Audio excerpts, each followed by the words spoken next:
আমি দাঁড়িয়ে আছি ডিজিটাল বাংলাদেশের একটি অ্যানালগ গ্রামে। এই গ্রামটির অবস্থান মৌলভীবাজারের কমলগঞ্জ উপজেলার সীমান্তবর্তী ইসলামপুর ইউনিয়নে। যদিও গ্রামটির নাম কাগজপত্রে শিশুমহানগর, তবে তৈলংপাড়া নামেই সবাই চিনেন। অসহায় নিবেদিত এই গ্রামটিতে নেই স্কুল, বিদ্যুৎ, রাস্তা এবং খাওয়ার জন্য সুপেয় পানির ব্যবস্থা। অনেকটাই মানবেতর জীবন যাপন করছেন ক্ষুদ্র নির্দিষ্টি তৃতীয় সম্প্রদায়। আমরা তো গরিব মানুষ, আমরা ঘর বাঙ্গার ফোনের ঘর। আমরা খুব কষ্টই চলে, বাচ্চা কাচ্চা লেখাপড়া করতে পারে না, টাকা পয়সার জন্য সরকারি কোনো সাহায্য পাই না। ডিজিটাল বাংলাদেশের আলোয় যখন দেশ এগিয়ে যাচ্ছে, তখনও মৌলভীবাজারের কমলগঞ্জ উপজেলার সীমান্তবর্তী ইসলামপুর ইউনিয়নের একটি গ্রাম আটকে আছে অতীতে। কাগজে কলমে নাম সুষমানগর, কিন্তু স্থানীয়দের কাছে পরিচিত তৈলংপাড়া। উপজেলা সদর থেকে প্রায় 25 কিলোমিটার দূরে এই গ্রামে পৌঁছাতে নেই কোনো পাকা রাস্তা। বন পেরিয়ে কাদামাটির আঁকাবাঁকা পথ, আর বর্ষা মৌসুমে সেই পথ হয়ে ওঠে প্রায় অচল। মাটির রাস্তা, পাহাড়ের ডেলিভারি রুগীদের আমরা কান্দে করে হসপিটালে নিয়ে যেতে লাগেন।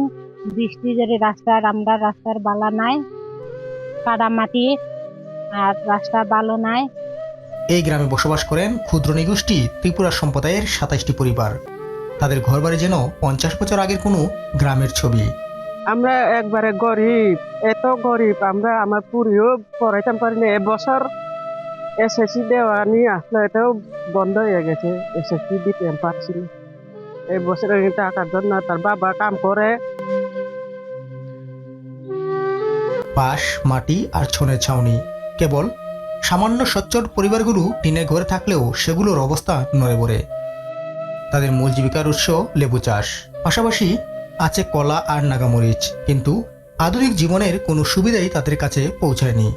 আমরা কুয়ার পানি খাই, বিভিন্ন রকম রোগ হয় এই পানি খাইয়াই আমরা পাতলা পায়খানা যায়, সর্দি কাশি হয় আর গলা ধরে। আমরা কিন্তু নিরুপায় এই পানি পান করা লাগে। আমরা আর কি করতে হয়, এই পানি খাওয়া লাগে। আমরা ত্রিপুরী আদিবাসী, দীর্ঘ শতাব্দী বছর ধরে আমরা এখানে বসবাস করে আসছি। আমরা তো ভোট দিয়ে থাকি, আমরা কি সরকার বাংলাদেশের নাগরিক না? এটা কি আমাদের দোষ নাকি? আমরা যে ভোট দিয়েছি, ভোট না দিলে তো তাহলে আমাদের ভালো হতো। বিদ্যুৎ, আমরা বিদ্যুতের জন্য অনেক টাকা খরচ করেছি, ক্ষতিও নিয়ে আসলাম। এখন এলাকার মাইনগরের চেয়ারম্যানরা কি করছে না করছে আমরা বলতে পারি না। আবার ক্ষতি ফিরত হয়ে গেল, আমরা অনেক টাকা খরচ করেছি। বিদ্যুৎ নেই, স্কুল নেই স্বাস্থ্যসেবার কোনো ব্যবস্থা। এমনকি মোবাইল নেটওয়ার্কও অদৃশ্য প্রায় 3 কিলোমিটার এলাকায়। ফলে জরুরি সময়ে বাইরের সঙ্গে যোগাযোগ করাই দুঃসাধ্য হয়ে ওঠে। আমরা তো এখানে অনেক কিছুর সুযোগ সুবিধা পাই না। এখানে কোনো রাস্তাঘাটের সুযোগ সুবিধা নাই। তাছাড়া কারেন্ট আছে না, বিদ্যুতের খুবই আমরা অভাবে আছি আমরা এখানে।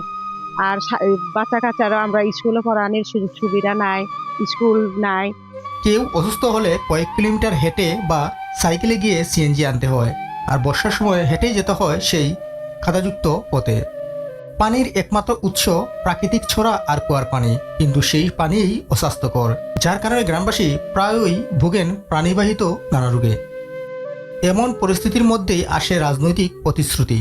নির্বাচনের সময় নানান আশ্বাস শোনা গেলেও ভোট শেষে গ্রামবাসী ফিরে যান একই হতাশায়। সীমান্তবর্তী এই গ্রামে অভাব অনটনে কেউ পাড়ি দিচ্ছেন ভারতের ত্রিপুরায়, আবার কেউ ধর্মান্তরিত হচ্ছেন বেঁচে থাকার তাগিদে।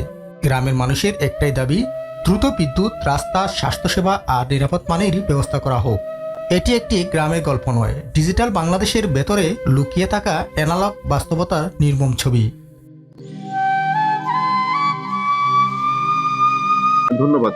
বিষয়টা আপনার মাধ্যমে শুনলাম, আমরা নিজেরা একবার সরজমিনে পরিদর্শন করবো। আর যদি ওইখানকার যারা নিবেশিরা আছেন তারা যদি আমার কাছে এসে বিভিন্ন বিষয়ে অভিযোগ করেন বা আবেদন করেন, আমরা সংশ্লিষ্ট অফিসগুলোর সাথে কথা বলে এগুলোর সমাধান চেষ্টা করবো। এক্ষেত্রে আমরা বলতে পারি যে কমলগঞ্জে যদি কেউ পিছিয়ে থাকে কোনো জনগোষ্ঠী, আমরা তাদেরকে সহযোগিতা করার জন্য প্রশাসন থেকে সর্বোচ্চ চেষ্টা করবো।